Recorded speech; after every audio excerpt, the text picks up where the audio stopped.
Sirawing Niti.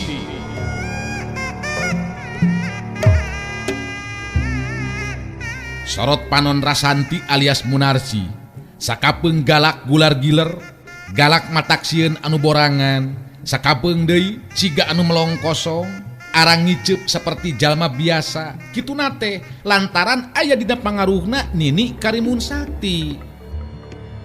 Dongeng Sunda Roman Silat ngajujut laku mapai rundayan carita hiji jajaka katurunan Jawara Sunda.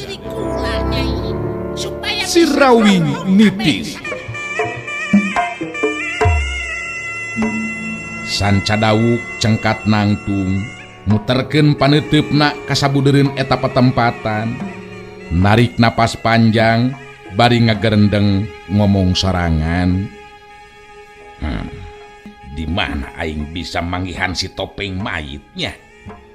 Sanajan bener arwah panasaran kibuyut ireng anu sumanding geus mere pituduh mangsa diri aing ngayakinkeun ilmu, tapi tetep nu ngaran si topeng mayit cenah boga ilmu anu luar biasa. Kadinya aing kudu guru ilmu.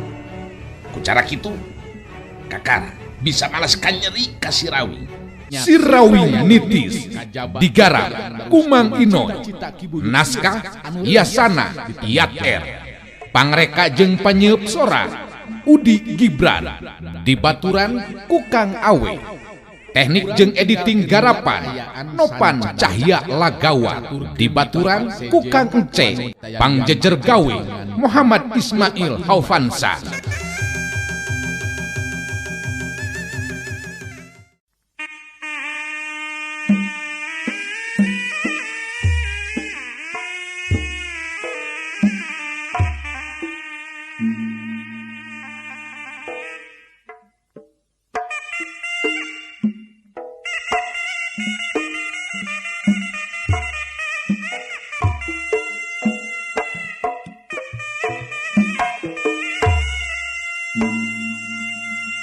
Tapi seperti hana mangsade, Ki Wardaya oge akhirna bisa ngarti kana kepentingan Jaka Sinangling. Manenan teu bisa ngahalang-halang kana pamaksudan Jaka Sinangling. Kadenge harita Ki Wardaya kedalisan dibarengan ku teteupan anu berat nakeranan rek papisahan.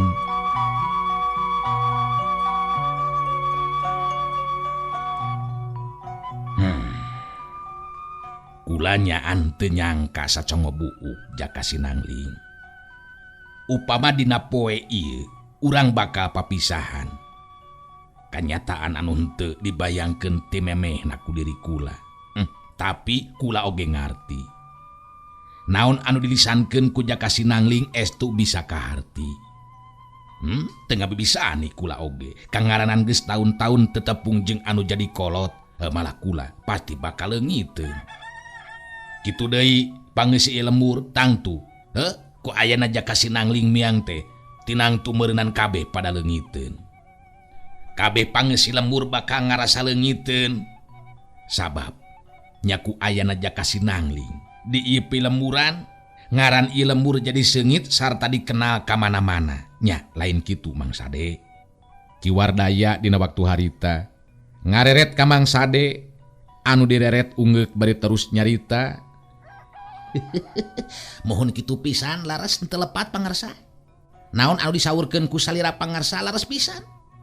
Malihan tamu-tamu engke anu sarumping oge tangtos panginten bakal pada hanjelu manahna margi Jaka Sinangling si tabib sakti tos angkat ngantunkeun ieu lemburan.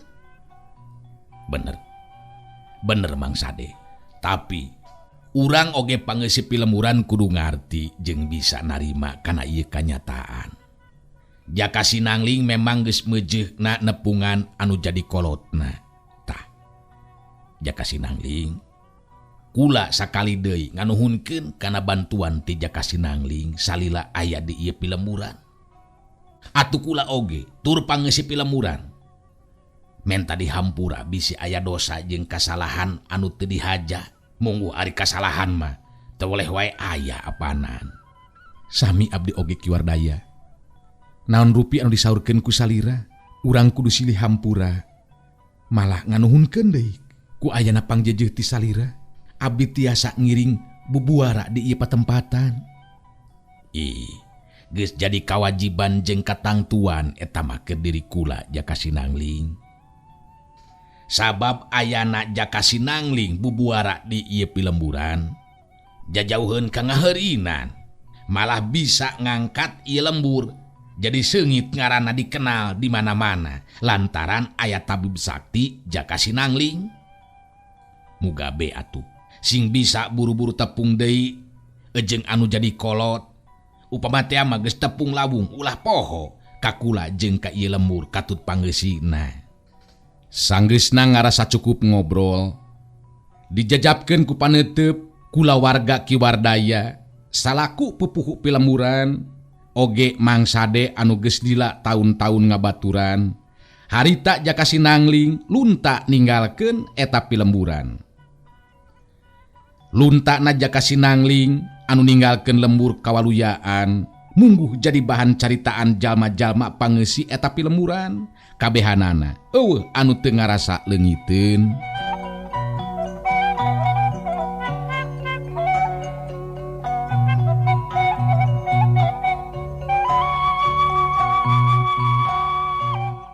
Waktu ayu manganti ngambah ka lembur kawalujaan, geus langsung ngabayangkeun mangsa tepung lawung jeung Jaka Sinangling jajaka anu dipikat cinta.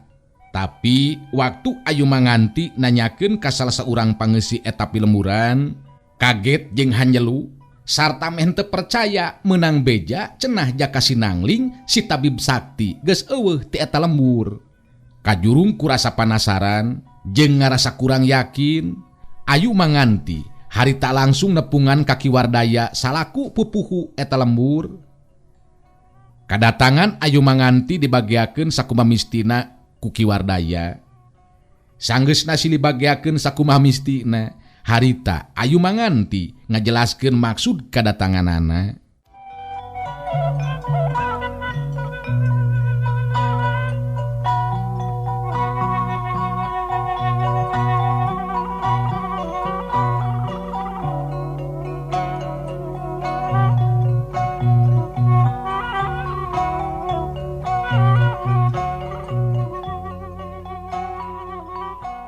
Abdi nepangan ka dieu teh sanes koyo ngayakinkeun ieu teh mun ngeunaan Kang Jaka Sinangling. Nah laras kitu tos henteu di dieu deui mun maksud abdi teh tos henteu aya di ieu lembur ki. Kiwardaya tembong dina waktu harita ungeuk bari terus ngawalon. Bener Nyimas, naon anu dicaritakeun bieu henteu salah. Jawaban ti kula oge sarua kitu. Malah can lila miangna oge kakara dua poe jeung poe ieu. Kawilang leungiteun sakabe pangeussi pilemburan oge merukankeun teh Nyimas. Naon anu janten marga lantaran ki Jaka Sinangling bat ngantunkeun ieu pilemburan. Datang tos panginten aya sabab musababna. Memang aya sabab musababna mah Nyimas. Kieu ieu nurutkeun kana caritaan Jaka Sinangling waktu amitan mah. Kiwardaya terus ngajelaskeun ngeunaan alasan pangna Jaka Sinangling miang ninggalkeun eta pilemburan luyu jeung caritaan ti Jaka Sinangling. Ayu manganti ngabandungan guaran caritaan ti Kiwardaya pinuh perhatian. Teu lila Kiwardaya terus mungkas guaranana. Tah, kitu Nyimas. Ngeunaan Jaka Sinangling pangna miang ninggalkeun ieu pilemburan teh kula oge hanjelu anu lain di kieu na ari hate mah. Tapi nya teu bisa kumaha, da puguh hakna eta mah teu bisa ngahalang-halang kula oge. Ayu manganti narik napas panjang, hanjelu lain di kieu na hatena tetela beja teh bener ayeuna mah. Dirina jadi yakin kana keterangan ti Kiwardaya pupuhu eta pilemburan. Ayu manganti neuteup ka Kiwardaya terus nyarita deui lalaunan. Dupi lembur anu dituju ku Kang Sinangling teh nepangan ka sepuhna panginten di lembur naon cenah ki? Tah, ieu Nyimas. Puguh kula oge teu kaburu nanyakeun ngeunaan eta teh. Nah lembur naon jeung di mana? Dumuk matuh kolotna jang Jaka Sinangling teh. Puguh nyata lantaran sakingku henteu nyangka ti anggalna. Oge kula teu kaburu nanyakeun anu talete. Beuki nambahan, rasa kahanjeluan ayu manganti dina waktu harita. Sabab teu nyaho ka mana lemur anu dituju ku Jaka Sinangling. Sanggeusna ngarasa cukup nanyakeun ngeunaan Jaka Sinangling. Dibarengan ku hate anu hanjelu harita ayu manganti terus lumampah ninggalkeun eta pilemuran sanggeusna amitan ka kiwardaya. Ayu manganti neruskeun lampah, bari hate jeung pikiran mah terus ngait ka Jaka Sinangling jajaka anu dipika cintana. Waktu ngambah ka lembur anu sejena, wanci teh geus peuting. Tapi ayu manganti hatena jadi katarik ku hiji acara di tengah pilemburan. Tetela keur aya karamean katingalina teh, malahan eta karamean teh diayakeun di tengah lapang anu gede. Ayu manganti jadi terus lalajo sabab acara hiburan teh tetela pencasilat geuningan.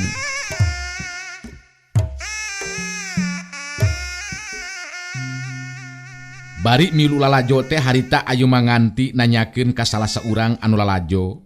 Kawilang lalaki anu geus kolot, tetela geus kolot kitu oge masih keneh resep geuningan kana hiburan mah.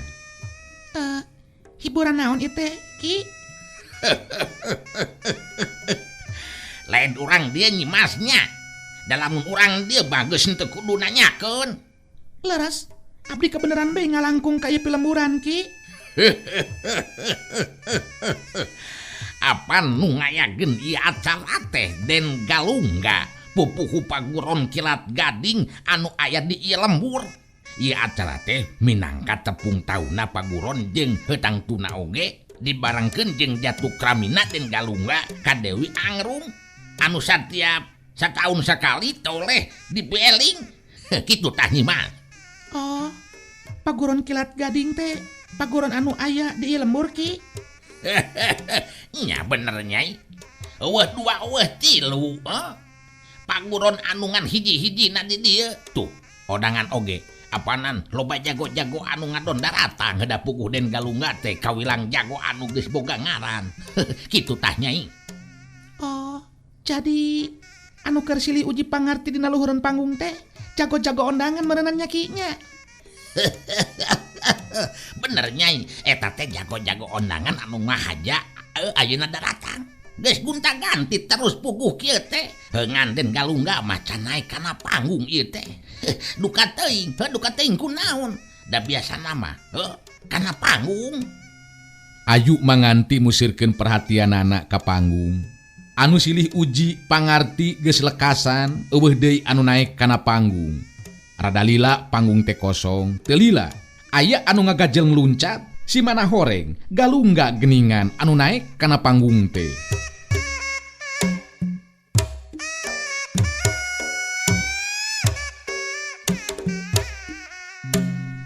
Anu rarecok ngobrol, harita jadi lir upama gaang anu katincak kabehanana jarempe eueuh anu ngomong.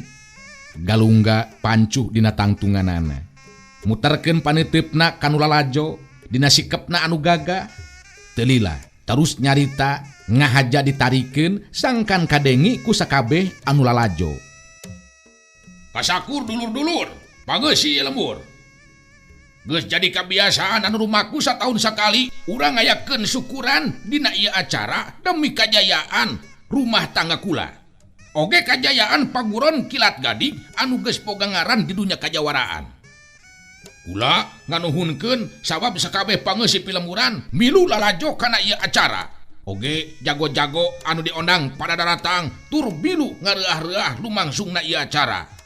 Dina ieu kasempetan aya hal penting anu bakal ditepikeun ku kula. Galungga eureun heula nyaritana, muterkeun deui paneteupna ka sakur anu lalajo nu harita jarempe eueuh anu ngaromong. Teu lila Galungga neruskeun deui caritaanana. Penting dikanyahoankeun ku sararea. Dulur-dulur sakabeh pasti geus ngadenge ngaran jago anu katelah si Rawing. Bisa jadi ka si Rawing loba anu muji jeung ngaku kana kahebatanana. Tapi kerkula sakula warga balah nurutkeun jago-jago anu sejena. Sirawing kawilang jelema jahat kejem jeung telenges. Naon cenah buktina? Buktina kawilang gampang pisan. Nyaeta guru Dewi Angrum pamajikan kula ajal binasa ku Sirawing. Jadi jelas Sirawing lain jago anu kudu dipuji jeung diajenan ku urang. Tapi Sirawing jelema jahat, jelema kejem. Tah kitu. Anu kudu dikanyahoankeun ku dulur-dulur sakabeh nu aya di pelemuran tur kabeh ondangan anu ayeuna keur hadir di patempatan. Nu lalajo jadi recok ayeuna mah. Kawilang tingagetkeun oge sigana mah caritaan Galungga dina waktu harita. Akhirna anu lalajo jadi recok paloba-loba omong jeung pada baturna. Aya anu ngabenerkeun kana caritaan Galungga, aya oge anu teu satujueun sabab sakanyaho maranehna Sirawing malah anu nempes laku kajahatan.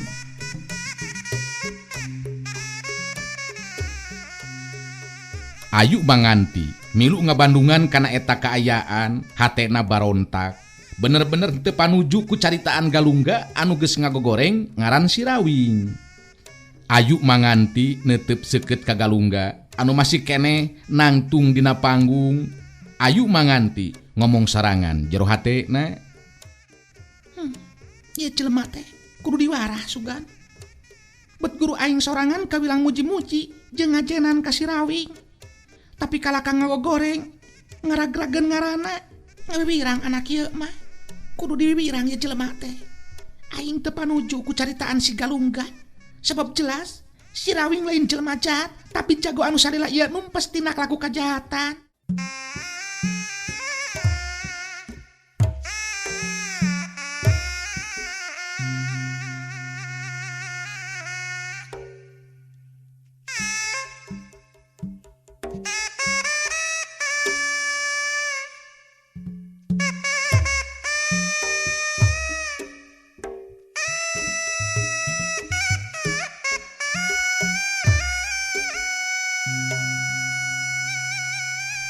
Ayu manganti jadi sesalenep maju ka hareup kadeukeutan ka lebah panggung kadenge harita Galungga nyarita deui.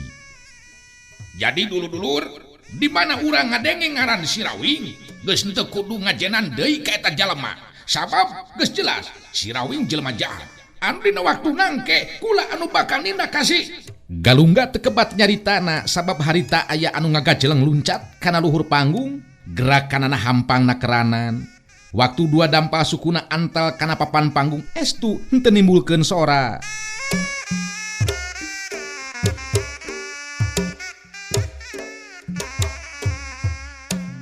Kadenge harita Ayu manganti nyarita ditujukeun ka Galungga.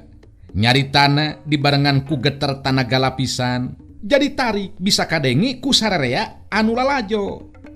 Cukup Galungga, geus henteu kudu ngagogoreng batur. Bari jeung diri sorangan cangcang tu alus. Kuring teu satuju ku caritaan Andika anu geus ngagoreng batur bari tanpa bukti.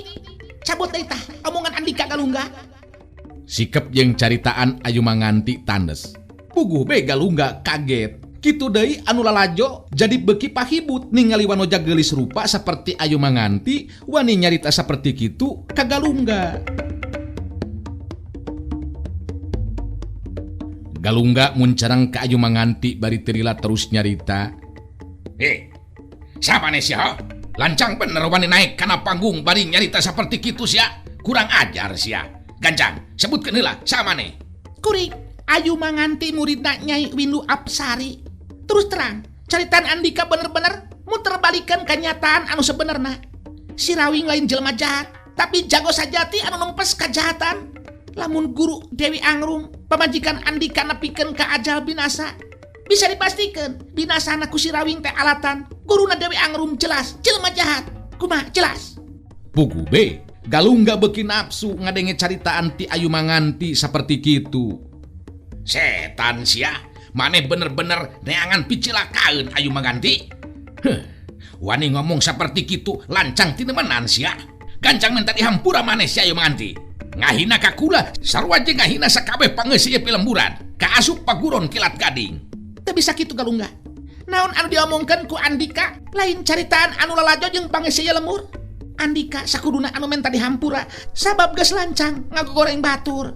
Ayu manganti lantaran maneh geus lancang ngacokeun ieu acara ulah sambatkan ieu sia maneh kudu narimakeun kan akibatna. Buktikan ku Andika kehebatan guru utama paguron Kilat Gading lain dengan ukur gading huntuna hungkul. Si Ayu manganti moal make kurusian ku jago anu teu sajati seperti Andika.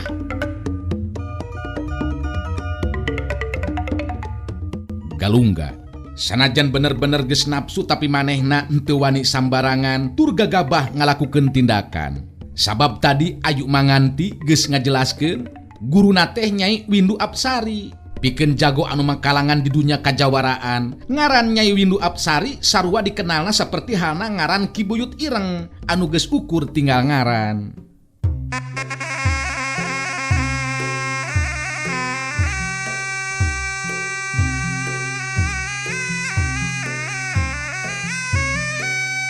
Ningali Galungga ngewangun pasangan, harita Ayu manganti saya gadiri pikeun nying hareupanana.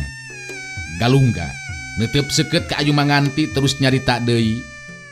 Maneh ulah kaduhung Ayu manganti. Lamun dina waktu ayeuna bakal balik ngaran sia. Sikep jeung caritaan Andika kudu ditebus ku nyawa. Tongan ukur kalaka bisa ngomong Galungga. Coba buktikeun tah kahebatan Andika sok geura maju ka dinya. Setan sia. Ya.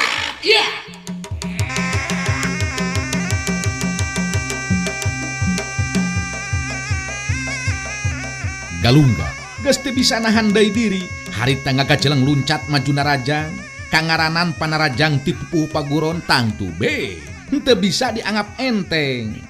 Tapi Ayu manganti geus nyangking sapinuhna ilmu ti Nyai Windu Apsari anu jadi guruna. Henteu kudu ngarasa kaget ningali gerakan anu jadi lawan. Gancang Ayu manganti ngimbangan. Gila jarak. Nos. Runtuyan panarajang Galungga harita ngeplos henteu keuna kana sasaran. Nu lalajo jadi ribut sabab tarung anu lumangsung di luhur panggung geus lain tarung biasa tapi tarung anu sabenerna. Nu lalajo beuki kataji ku kadatangan Ayu manganti. Sok sanajan wanoja tapi nyata mampu nyingkahan runtuyan panarajang Galungga. Tapi Ayu manganti dengan ukur bisa nyingkahan wungkul panarajang lawan. Harita waktu datang deui panarajang susulan gancang dibendung ku sapasang leungeunna. Bantrokan kekuatan ngaliwatan sapasang leungeun masing-masing geus teu bisa disingkahan deui. Gedug des. Dalik deui. Galungga dina waktu harita kadorong mundur ka tukang. Kanyataan anu meh henteu bisa dipercaya ku Galungga kitu deui ku nu lalajo. Galungga beuki nafsu jeung panasaran. Bet asa piraku ceuk pikirna nepikeun ka kudu eleh jajaten ku Ayu manganti. Ya.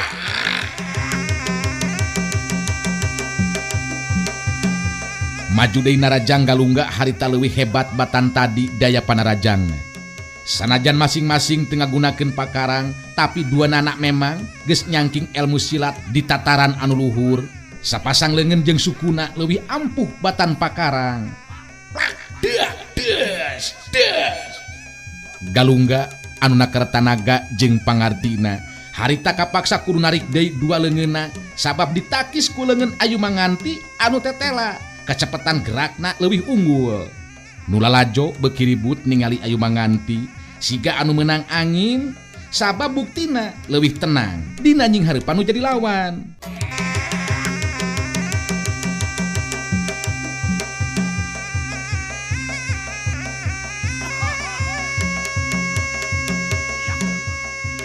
Anu lalajo ribut galecok jeung pada baturna. Waduh, yang hebat yo, wanoja teh. Ulah teu sangka. Keur-geulis teh ilmu silatna luar biasa. Galungga jago urang, piraku yuk kudu nepikeun ka kudu elehna euy. Ih, nu mata rek oge teu hati yo. Rek teu hati Galungga. Anu nafsu teh pek we perhatikeun tuh ku si laing. Da si geulisna mah kalaka tenang we nyi hareupanana. Bo. Eta wanoja teh euy. Anu ngobrol tadi jeung aki-aki, di dieu nya. Ari sugan teh teu bisa ilmu silat. Teteh leuwih hebat tibatan Galungga geuningan eta euy ilmu silatna. Si Aki anu tadi diajakan ngobrol ku Ayu manganti teh ngarasa kaget. Manenan tenyangka upama wanoja gelis seperti Ayu Manganti boga kamampuhan ilmu silat anu seperti kitu. Sedengkeun anu aya dina luhur panggung, Galungga beki panasaran manehna kudu bisa ngarubuhkeun Ayu Manganti kumaha carana oge, kitu ceuk pikirna. Sabab lamun teu kitu tangtu bakal ragrag kahormatan salaku guru utama di eta paguron Kilat Gading. Di mana Galungga diajenan, dihormat jeung dipikasieun ku sakabeh pangeussi eta lemur, malah pangaruh pupuh lemur oge aya dina pangaruhna. Galungga nakar tanaga jeung pangartina pikeun ngarubuhkeun Ayu Manganti anu tetela teu disangka ti anggal nami banda kamampuhan ilmu silat anu punjul. Tapi nafsu karep jeung kahayang Galungga tetela teu bisa ngawujud jadi kanyataan.